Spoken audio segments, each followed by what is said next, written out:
DSC 2025లో జరిగిన అక్రమాలపై CBI విచారణ జరిపించాలని వైఎస్ఆర్సీపీ అధ్యక్షుడు వైఎస్ జగన్మోహన్ రెడ్డి డిమాండ్ చేశారు. లక్షలాది మంది అభ్యర్థుల భవిష్యత్తుతో ప్రభుత్వం చెలగాటమాడిందని ప్రభుత్వ నిర్లక్ష్యాన్ని ఎండగట్టారు. DSC paper leak, sports quota నియామకాల్లో భారీ అవకతవకలు జరిగాయని సాక్ష్యాలతో సహా ఘాటుగా విమర్శించారు.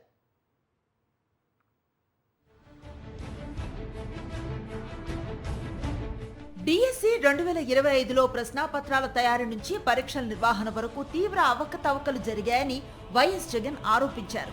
పరీక్షల వ్యవస్థలో పనిచేసిన అవుట్సోర్సింగ్ ఉద్యోగి టాప్ ర్యాంక్ సాధించటం, అనంతరం అతని వివరాలు మాయమవటం అనుమానాలకు తావిస్తోందన్నారు.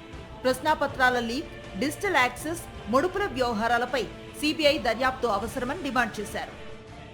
ఈ ప్రశ్నలకు చంద్రబాబు నాయుడు గారి గవర్నమెంట్ ప్రభుత్వం చెప్తా ఉన్న కారణాలు ఏమిటో తెలుసా? చాలా హాస్యాస్పదంగా ఉన్నాయి. ఈ ఫస్ట్ ర్యాంక్ సాధించిన వ్యక్తి సర్టిఫికెట్ల వెరిఫికేషన్కి రాలేదంట, అందుకనే ఈయనకు ఉద్యోగం ఇవ్వలేదంట అని వీళ్ళు కారణాలు చెప్తా ఉన్నారు. సర్టిఫికెట్ల వెరిఫికేషన్కి రాకపోయి ఉంటే అది వాస్తవమే అయితే ఆయన కోర్టుకి ఎందుకు పోతాడయా? మెరిట్ లిస్ట్లో పేరు తీసేసి ఆ క్యాండిడేట్ డేటాను మాయం చేసి కాల్ లెటర్ ఇవ్వకుండా సర్టిఫికెట్ల వెరిఫికేషన్కి ఆయన ఎలా వస్తారు స్వామి? ఎలా రాగలుగుతాడు? నువ్వు పంపిస్తే కదా. మీరు చెప్పేవన్నీ కూడా కాకమ్మ కబుర్లని. ఆయన కోర్టుకు పోయిన ఆయన అఫిడవిట్ చూస్తే అన్నీ ఇట్టే అర్థమవుతాయి. పేపర్ తయారీలో ఎవరెవరు ఉన్నారు, ఇవన్నీ బయటికి రావాల్సిన విషయాలు.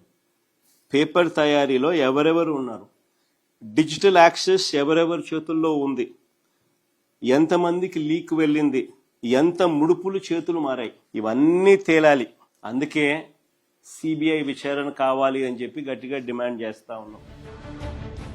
స్పోర్ట్స్ కోటా నియామకాల్లో కూడా భారీ స్కామ్ జరిగిందని జగన్ ఆరోపించారు.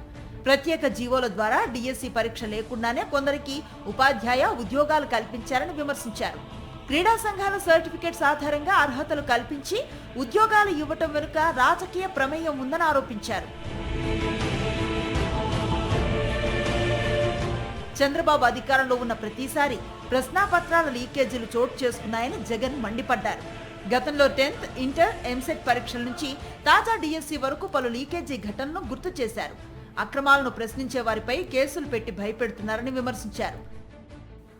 చంద్రబాబు నాయుడు గారి అడ్మినిస్ట్రేషన్ ఎలా ఉంటుంది అన్నది ఒకసారి చరిత్ర చెప్తా, ఒకసారి వినండి.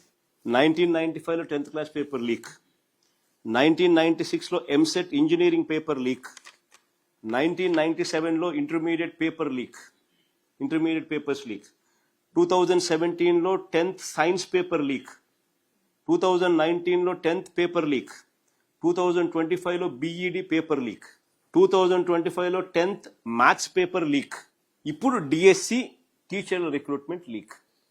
ఏదైతే నేను అడిగానో చూపించానో ఇలాంటివన్నీ కూడా ఎత్తి చూపితే చంద్రబాబు నాయుడు గారికి మాత్రం నరాలు తెగిపోయేంత బీపీ. డిఎస్సిలో జరిగిన అక్రమాలపై నిష్పక్షపాత విచారణ కోసం సిబిఐ దర్యాప్తు తప్పనిసరి అని జగన్ స్పష్టం చేశారు. ఈ అంశంపై తమ పోరాటం కొనసాగుతుందని, నిరసన కార్యక్రమాల్లో కూడా డిఎస్సి అక్రమాల అంశాన్ని ప్రధానంగా ప్రస్తావిస్తామన్నారు.